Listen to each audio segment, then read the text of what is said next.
my very first contemplation of criminal behavior was trying to put together a plan of getting away with murder. And I was going to kill my brother. I knew that every Sunday I'd jump on his bike and he'd head down the road to join up with some other fellas. And he loved that bike.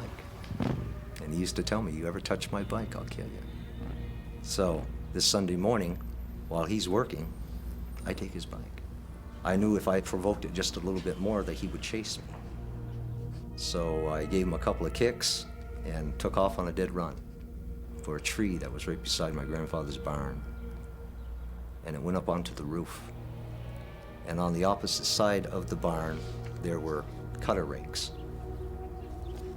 And sure enough, he chased me up there, and as he topped the edge of that roof, I kicked him off it. And he fell onto those rakes. Some court people came and got me.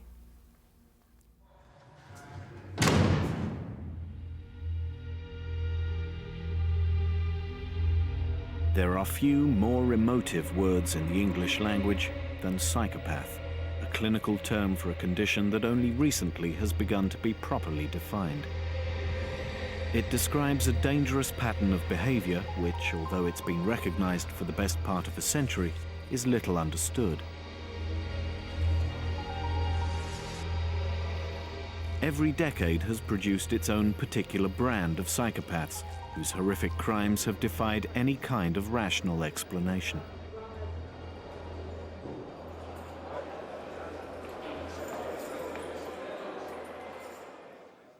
Recent research into psychopathy in Britain and America is encouraging scientists to believe that they're close to discovering the root cause of the condition. Now we can literally look inside the mind of a murderer. We can look inside the brains of psychopaths and begin to see things that nobody else has ever seen before. What the scientists are discovering suggests that psychopaths are born, not made, that their condition is the result of a specific malfunction of the brain. The complexity of psychopathy has made it difficult to treat, but now that could all change. I think the general public would characterize a psychopath as somebody who does really nasty things. And in fact, the public view of the psychopath is that he or she, primarily he, is a serial killer. The general public is not wrong in that respect, but what has happened is that they have ignored the fact that there are tens of thousands of other people out there who are psychopaths but are not serial killers. Psychopaths simply do not experience emotions in the same way that we do. They don't experience empathy in the way that we do. They don't experience love in the way that we do. And because of this, they are more likely to stick a knife in someone to get what they want because they just don't care about the other person. I stabbed my first man. I stabbed him. He lived. But it sent out a clear word to the rest of them that you don't want to be messing with this kid. He'll stick you. Psychopaths can sing the lyrics, but they don't respond to the melody of normal human interactions and emotions. There is something missing. He has no compunctions. He kisses or kills without a thought.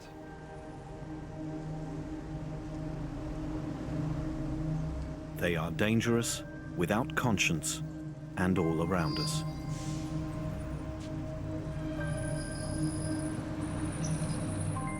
In Britain, it is estimated that 1 in every 200 of the population is psychopathic. And by far the vast majority are neither criminal nor in prison. But the kind of harm that psychopaths can cause at home and in the workplace is deeply damaging and costly in every sense.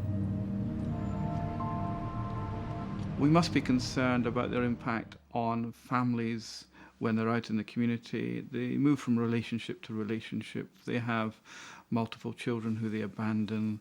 They engage in spousal assault and a whole range of behaviours which are unacceptable. David Cook is a forensic psychologist at the Douglas Inch Centre in Glasgow. He's made a close study of psychopaths in prison. They tend to be very versatile in their criminality, so they don't tend to engage in one particular type of crime. They'll engage in a whole variety. So they may engage in violent crime, conning and manipulative crime. They may engage in sex crime, property crime, and so forth. So they cover the whole range of criminal behaviour. In the workplace, they often disrupt and destroy the good working of the business or an operation because they're interested in what's in it for themselves. I think it's a very important condition, and we do need resources put into treatment to see if we can find anything that works. The only psychopaths who are readily available for possible treatment and research purposes are those who are locked up in prison. They're a minority of the prison population, but they're special.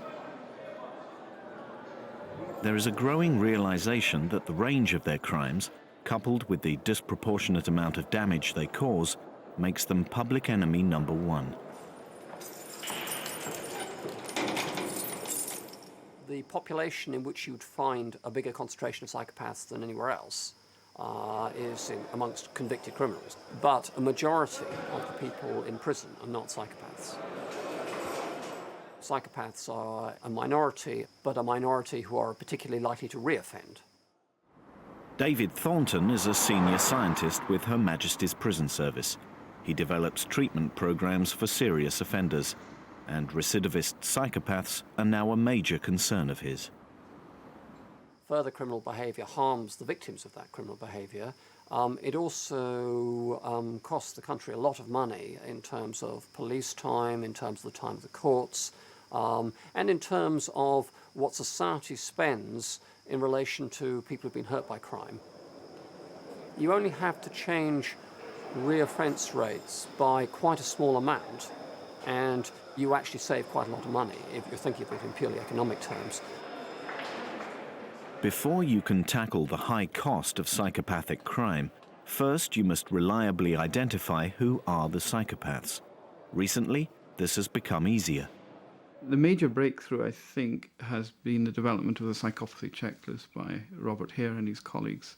And that has allowed uniformity in the diagnostic process. So when a researcher in Canada talks about a psychopath defined by Hare and one in Scotland talks about psychopaths defined by Hare's criteria, we all know we're talking about the same sort of disorder. In Vancouver, the person who has contributed most to helping everyone get a better handle on psychopathy is Robert Hare. From the start, Hare recognized the central problem of defining a condition about which we know little, other than its symptoms. Okay, thanks a lot. Okay, say bye. If you're going to deal with a particular condition, called psychopathy in this case, or schizophrenia, or any other condition, you've got to make sure that you can record and measure these particular disorders reliably and validly. From the scientific perspective, psychopathy is a combination of characteristics, inferred personality traits and behaviors that hang together. And for this reason, we had to figure out a way to make this idea of psychopathy as scientifically valid as possible.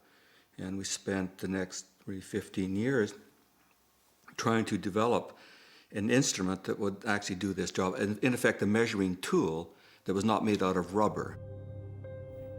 The measuring tool that Hare devised is called the Psychopathy Checklist. It's become the industry standard internationally for identifying psychopaths. In a carefully structured interview, an expert using the checklist, which defines character traits closely associated with psychopaths, can determine the extent to which someone is or is not psychopathic.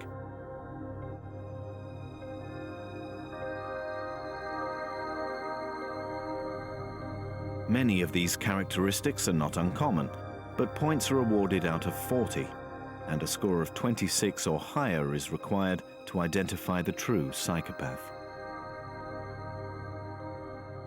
Whenever I list the characteristics that define the psychopath, People will say, well, I know somebody who's got 2 or 3 of those characteristics. Are they psychopaths? And I'll say, of course not. What you've got to do is have a cluster, a combination of characteristics that hangs together. In the present climate of the United States, prison therapy programs are no longer fashionable. But Vermont's state penitentiary is an exception. Behind its high security fences, in a special unit, they have some of the most difficult criminals in the country, including psychopaths.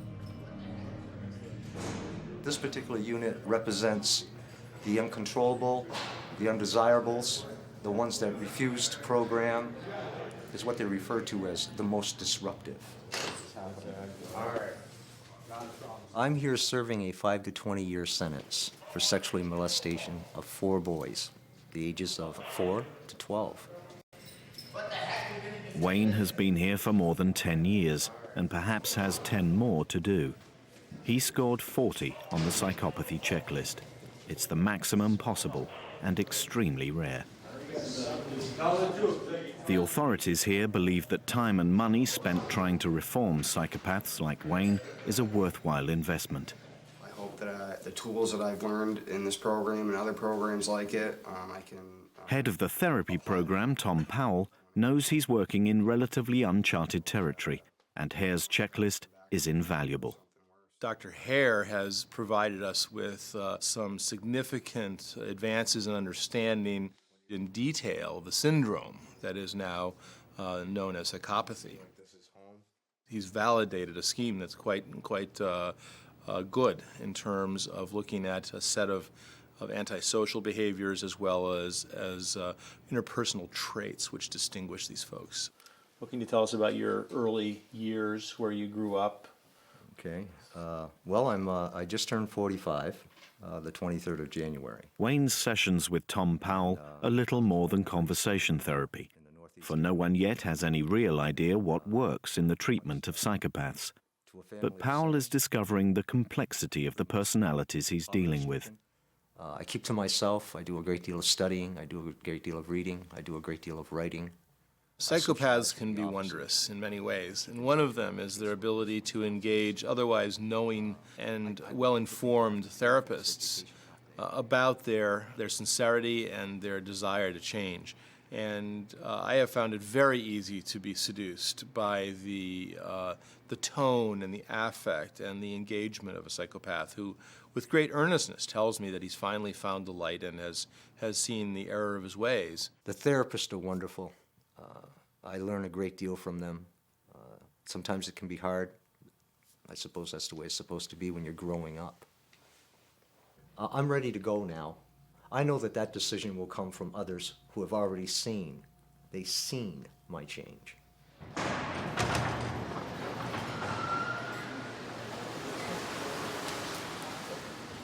Carl is another serious psychopath in the Vermont program, a 36 on the checklist. Had a statutory rape on a minor, 15. I was arrested for an aggravated sexual assault on a female child. She was 4 years old. I think it's very important when therapists undertake to work with psychopaths that they know the entire record and that they not be deceived into believing that they have therapeutic magic that can work with these individuals. It's not good for me to be around any female child. I'd rather be a young child or a teenager. In this gentleman, we see a striking shallowness of affect. He speaks a language of treatment that is quite articulate in many ways. He's able to talk about his risk factors, his past, in what appears to be a deceptively open way. One of my main concerns is that when I someday return to society is that I'm going to have to be very careful where I'm at all times and who I'm around. If one looks beyond the words and gauges the affect, the emotion, the feeling that goes with them, at that point you start to see a disconnect with what he's saying and what he's experiencing. And I think that is characteristic of psychopaths.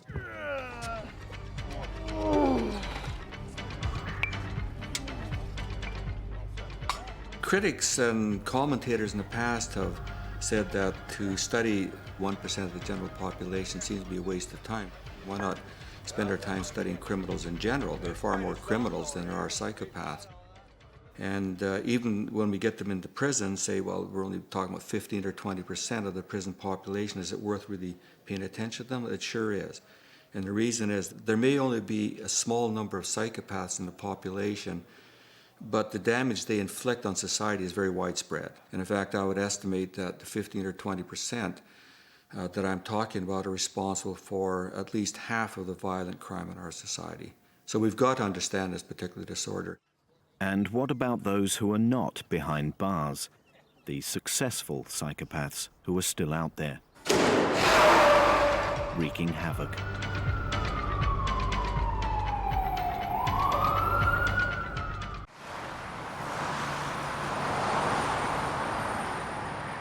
In America, it's estimated that 1 in 100 of the population is psychopathic. But psychopaths make up 20% of the prison population. And this criminal 20% is responsible for half of all violent crimes. It's a fact that law enforcement agencies take very seriously.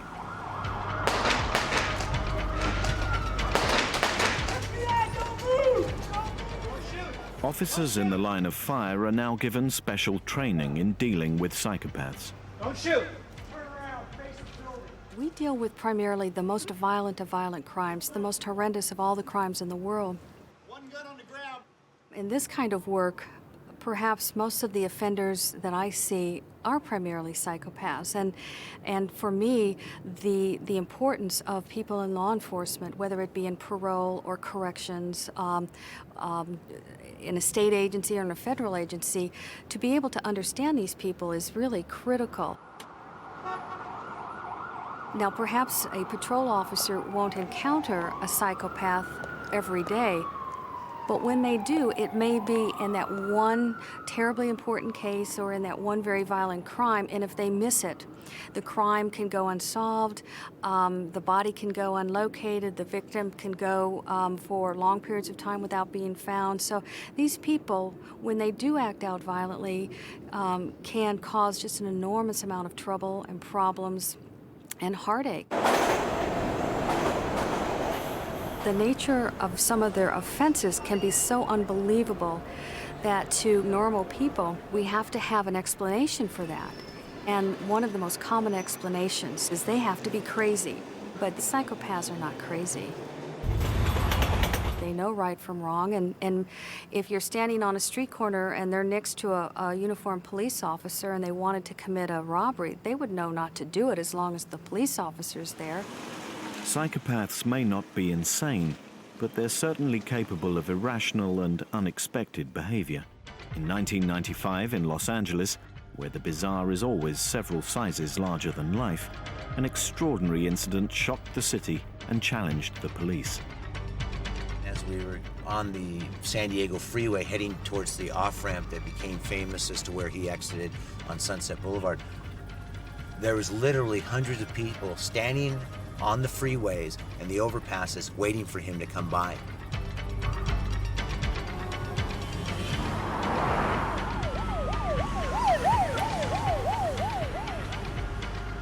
Millions watched, mesmerized, as the prime suspect in a murder case was pursued by police on primetime television. The fact that he was a national hero didn't exclude the possibility that he was also psychopathic.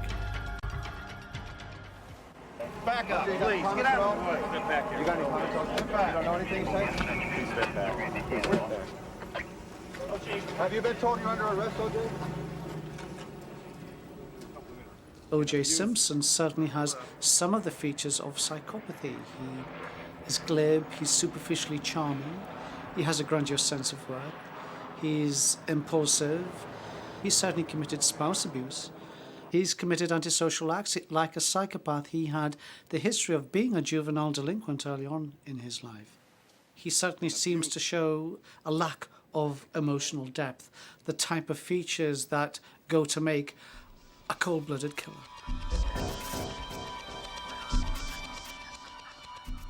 Our task was the same, no matter if it was O.J. Simpson, a gang member, a husband who's had a fight with his wife. Our task is the same, to resolve the situation peacefully and talk him into our custody. Peter Weiriter was the police officer who had the delicate task of talking O.J. Simpson out of his car and into handcuffs. He had the support of most of the Los Angeles Police Department, but those who advised him how to deal with a suspected psychopath were vital. Dr. Mahandi and I have been on numerous incidents together. He's the one who gives me a profile of the person we're dealing with. It allows me to stay away from certain subjects that might trigger the rise when I'm really trying to get a calming effect and downward, and that's what he really lends so much support to. I see my role in these situations when I go out with Pete is in terms of helping the hostage negotiation team understand what motivates this person, and if it happens to be a psychopath, there are different things to do in that situation based upon that knowledge. Here you have an individual who we categorize as having some extreme need to have his ego stroked. There was a pretty big ego that we're dealing with, a person that's used to being put up on a pedestal by others, which some people might characterize as narcissistic. And towards that end, face saving is an extremely important issue. And anything that you can do to protect that person's ego from getting any more injured, that pride from being any more harmed, is what we would tend to support. And I think our task was to come up with a face-saving way for this individual with strong narcissistic and grandiose tendencies to give him an out that's going to save face. And in fact, that is what we did.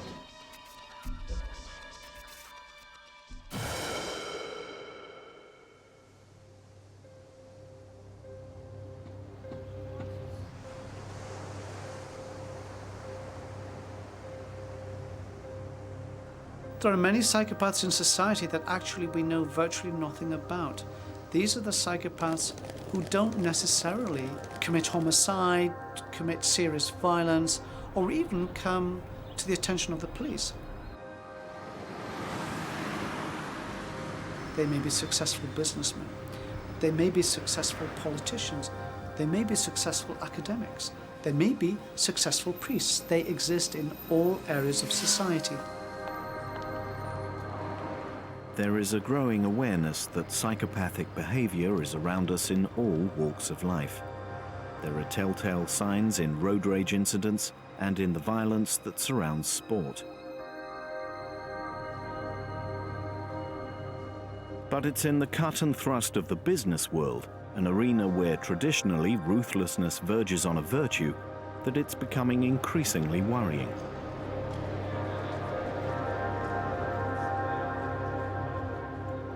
Paul Barbiak, a personnel consultant, has had his own daunting experiences with psychopaths in suits. I was brought into an organization to work on a team building project. There had been some conflict amongst people in this particular team.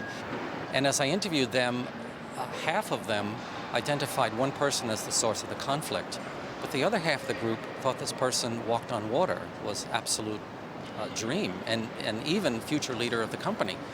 As I interviewed him, I found that I personally liked him very much. However, over time, he began to do things that were very bizarre.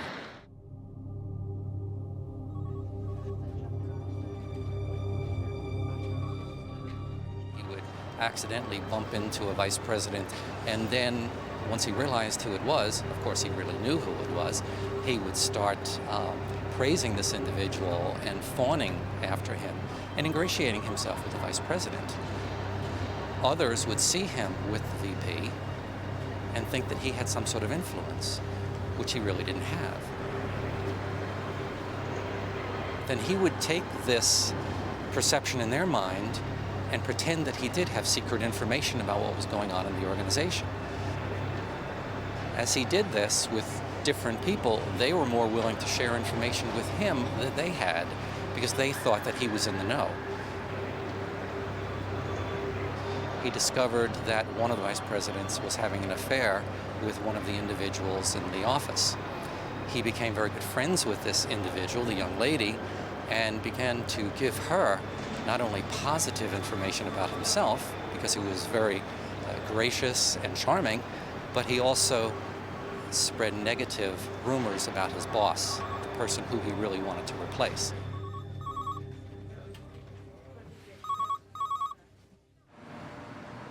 I called Bob Hare. He sent me a copy of the Psychopathy Checklist.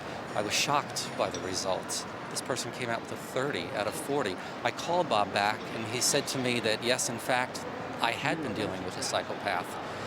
He referred to this person as a subcriminal psychopath. I now refer to them as industrial psychopaths. The notion of industrial psychopaths rising through the ranks to become captains of industry could mean that the character traits are a positive business asset. If we take the Robert Maxwell example, it may be that he was able, through his energy and drive and lack of concern for other people, to develop a business effectively. But the damage he did to people along the way was quite considerable, very considerable. I find it hard to think of any clear examples where people have positively contributed because of their psychopathic traits. Recognizing psychopaths early on may limit the damage they can cause, but their natural ability to be both manipulative and beguiling makes it difficult. One of the things that the medical students with whom I've worked have noted is that they're shocked at how normal psychopaths look and how engaging they are. I do not know one clinician who hasn't at one time been taken by a psychopath. It happens to the best of people. I knew that I had to get in touch with some deeper level of interconnection so that I could identify with humanity. We're all born with a conscience. We learn not to touch the stove because it's hot. Until we touch the stove and get burned, then and only then we don't touch the stove again. Compassion and empathy is a learned process. It starts off at a very early age. They are very gifted at being able to convince you, I'm harmless, I did not do it, there's absolutely no way I'm responsible for this crime. These are very good actors. They can read an audience or an individual as well as anyone that I've ever seen. While they appear to be speaking about themselves, they're constantly monitoring the facial expressions, the responses, and they will then tailor what they say to see if they can get the kind of response that they want. My idol is John Lennon, and of course on the other side of the tracks we have Willie Nelson. He represents freedom in different ways. Love, peace, harmony, togetherness, connection with the polar bears, and freedom in general. Culturally, we find some difference between the United Kingdom and North America. Our psychopaths tend to be less overt in their glibness, their superficial charm, and so forth. These things are not so obvious as they are in the North American prisoners, for example. We've done studies where Canadian prisoners and Scottish prisoners have been rated by Canadian and Scottish raters, and we can show that the Canadian prisoners are more extrovert, more glib, more superficial, more charming than our Scottish prisoners, who tend to be a bit dour, as we would say. And of course the feathers represent freedom, and the leaf represents changing of the times.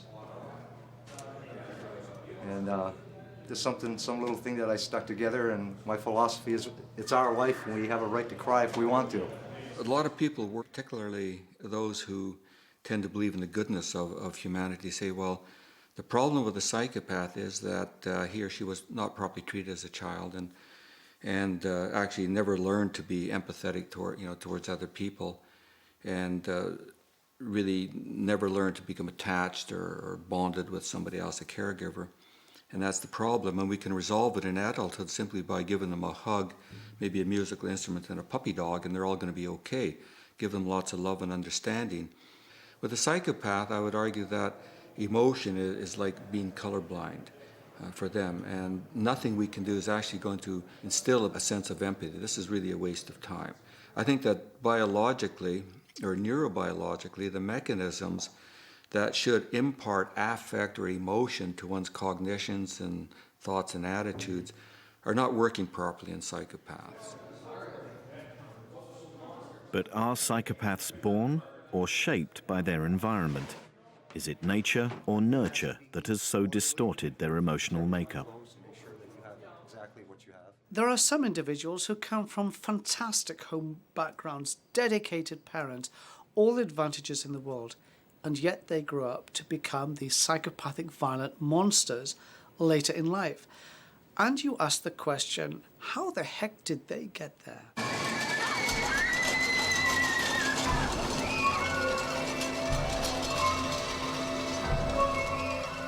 If you were a scientist, as an experiment, you decided to try to create a psychopath by actually having all the right circumstances that you thought would create one, I suspect you'd fail at that. It's not something that one can actually cause environmentally. But there are those who argue that deeply traumatic influences in early childhood will surely have a damaging effect on an otherwise normal child, possibly causing psychopathy.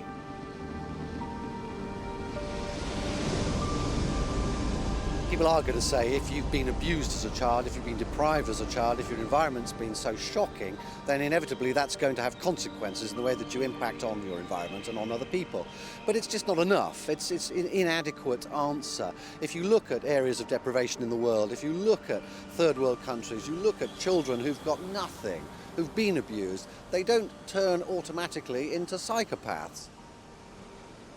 This is something which is innate to the child, which the child is born with. Not, I would stress, directly inherited. It's not that your dad's a psychopath and you're a psychopath, but much more to do with a combination of genes working together or not working properly together that create a predisposition for this.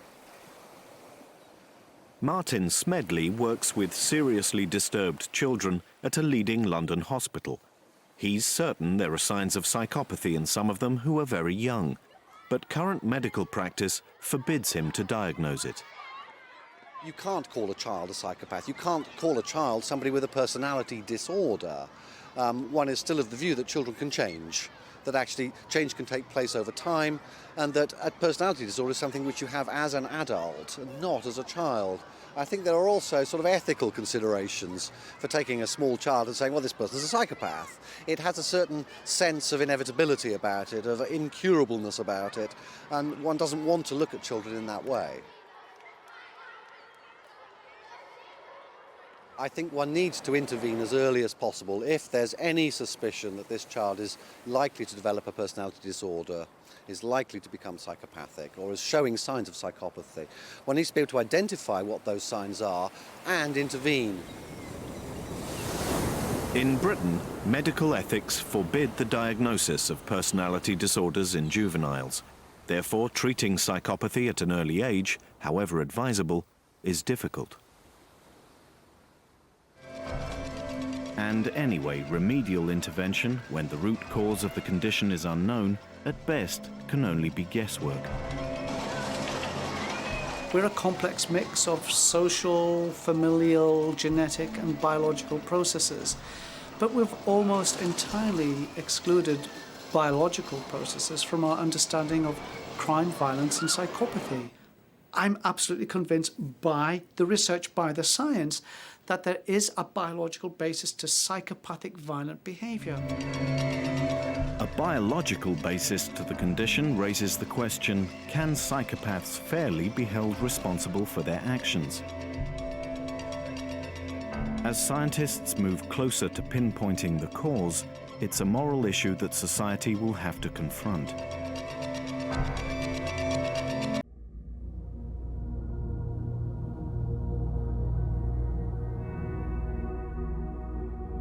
There is a growing consensus among the experts that psychopathy is a specific biological condition, the result of a malfunction in the brain. Bob Hare's Psychopathy Checklist is the accepted benchmark for identifying psychopaths. It could also be the key that unlocks the cause of the condition.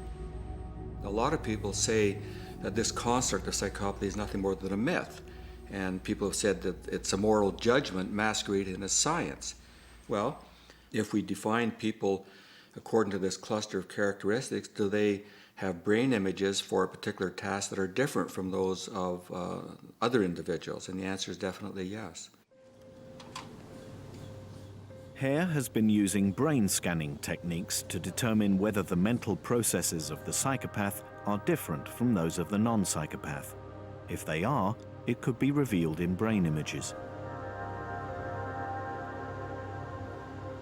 Some of the brain imaging research that my group and other groups in several parts of the world are now conducting indicates that it appears that the psychopath has difficulty in actually processing, understanding, and using emotional material.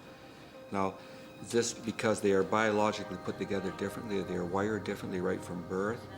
Or are the brain differences that we observe the result of using different strategies to perform the tasks that we use? We just don't know that yet. In one experiment, a psychopath's response to emotive words is tested, and the brain activity it produces is compared to that of a non-psychopath. The difference is significant. The white areas denote parts of the brain that are actively processing an emotional response to the words. In the brain of the non-psychopath, there is considerable activity. In the psychopath's brain, there is far less. It seems that there is less emotional involvement. Hare's research into the workings of psychopaths' brains is encouraging. It's clear that there are striking differences in areas that are associated with processing emotions.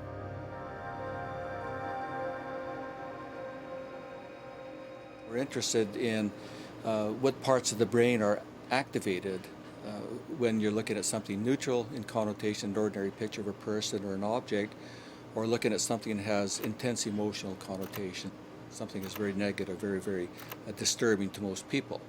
And our prediction, of course, is that the psychopaths will not show the same activation of the same brain regions that we would observe in normal people.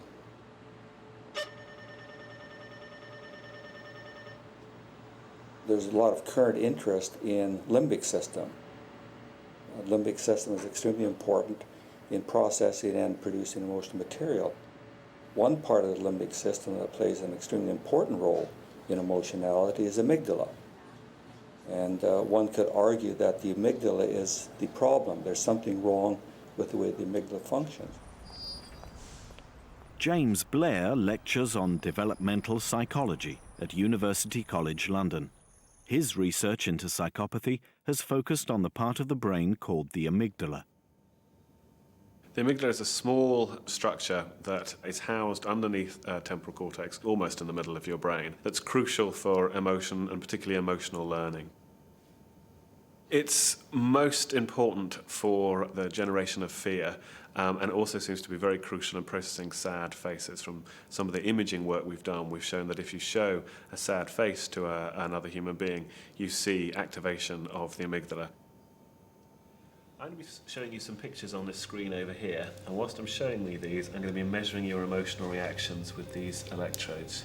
Basically what they do is they pick up the degree to which you're sweating when you're looking at the pictures. Blair is convinced his research shows that the cause of psychopathy is in the amygdala, that it functions differently in the psychopath from the non-psychopath. When you're looking at the pictures, you have to give a score between 1 and 10. 1 being you hate the picture, never want to see it again. 10 being it's an excellent picture, you wouldn't mind having that picture on your wall. And that's it. 1, 3, 5. There is various strands of evidence, though, all pointing towards the fact that there may be some problems in amygdala functioning in psychopathic offenders. They perform very poorly on a range of tasks that directly assess how well your amygdala is functioning. It's definitely a biologically based condition, in the sense that the amygdala is functioning poorly. The degree or where that impairment comes from, whether it's genetic or whether it's early trauma or whether it's some sort of social variables that are affecting the development of the amygdala, that's what we can't tell. But it's clear that there is pathology in the brain of these individuals.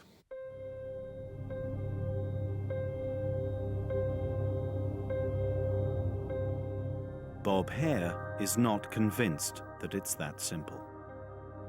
Our own research indicates that it's more complex than that. The amygdala certainly is important, as it would have to be if you're dealing with emotionality. We're now beginning to find that there are anomalies in frontal cortex, temporal cortex. Maybe the connections within and between different parts of the brain are extremely important.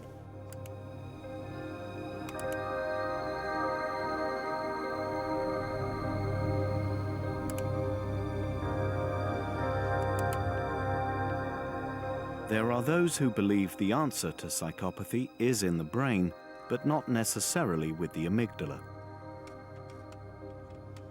At the University of Southern California, Adrian Rain is comparing how the prefrontal cortex functions in the brains of psychopaths with those of non-psychopath student volunteers.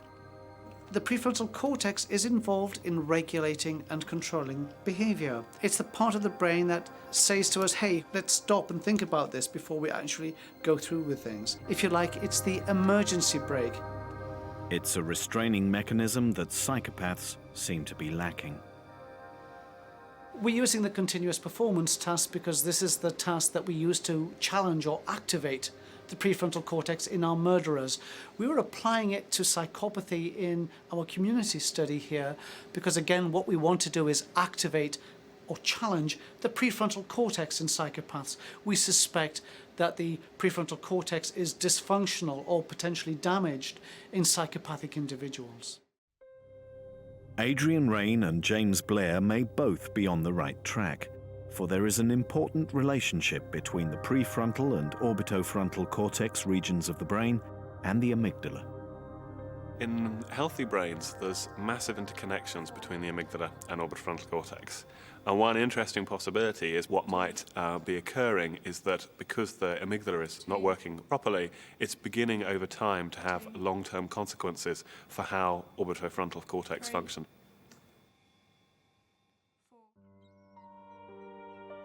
Research today into psychopathy is contributing greatly to a new understanding of a very old condition, and it brings with it the possibility of an effective treatment for this dangerous minority who cause so much harm.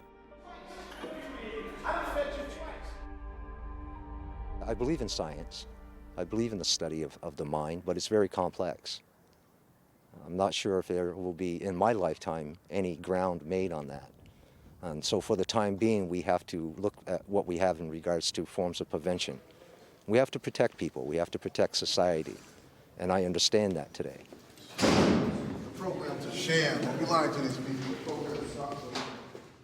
I don't want that life anymore. Current therapy programs for psychopaths in prison are not proving very successful. Indeed, the extraordinary fact is that there is a higher incidence of reoffending among those who've received treatment than those who've not. Not only does the treatment not work, it seems to exacerbate the condition. By the time you get to adulthood, I think the cause is pretty lost, actually. If you think about trying to shape or reshape your own behaviours perhaps that you might find to be, or other people might find to be irritating or unacceptable, and you make a conscious effort to. You even get therapy for these behaviours, actually trying to change even the most trivial behaviour that you're well used to, where the pattern's very well established, is extremely difficult. If you're talking about a preset mental condition that's been operating since birth or before birth, how on earth are you going to be able to attempt to change that?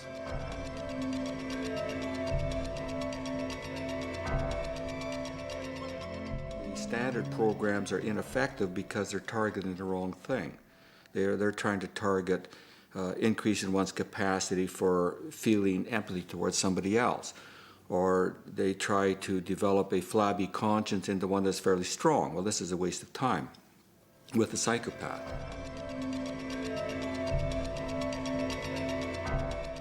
Since we seem to be picking up this indications of poor amygdala functioning, what we can hypothesize is that any sort of pharmacological agent that may help boost the functioning of the amygdala may help these individuals and make them safer to be around. The fact that attentions are turning to new methods of treatment when the cause of psychopathy is yet to be firmly pinpointed suggests that its discovery may not be far away. When it happens, the question is whether we will be prepared to administer a treatment as radical as that which Adrian Raine predicts. We're not too far away in the future where what we'll be able to do is replace dysfunctional brain mechanisms with microchips. This sounds like science fiction, and clearly it's not here yet. But within the next 10 years, we will have the first microchip brain implant.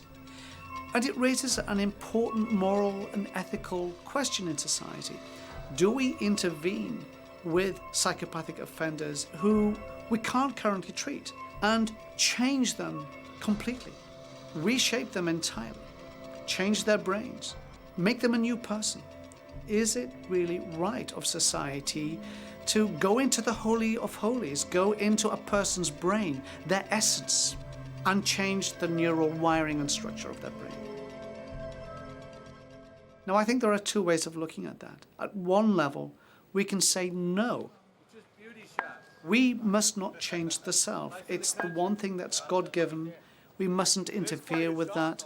Biological research, biological manipulations of people are out.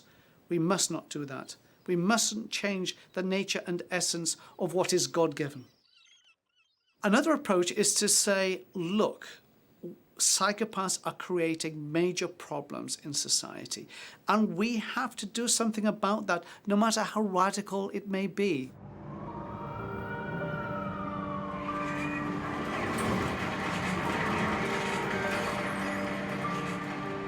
We have to do something about reducing the rate of crime, violence, and murder in society. Psychopaths exponentially are responsible for the horrific things that happen to people, innocent people, in society.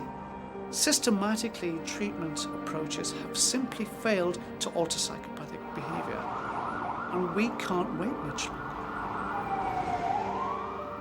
It's certainly true that until a concerted effort is made to eradicate psychopathy, one of the most dangerous forces of our times will continue to plague society. The solution must lie in effective treatment. If surgical intervention in the brain proves to be the best option, it will surely polarize public opinion. But it's a decision we cannot put off. The cost of evasion is far too high.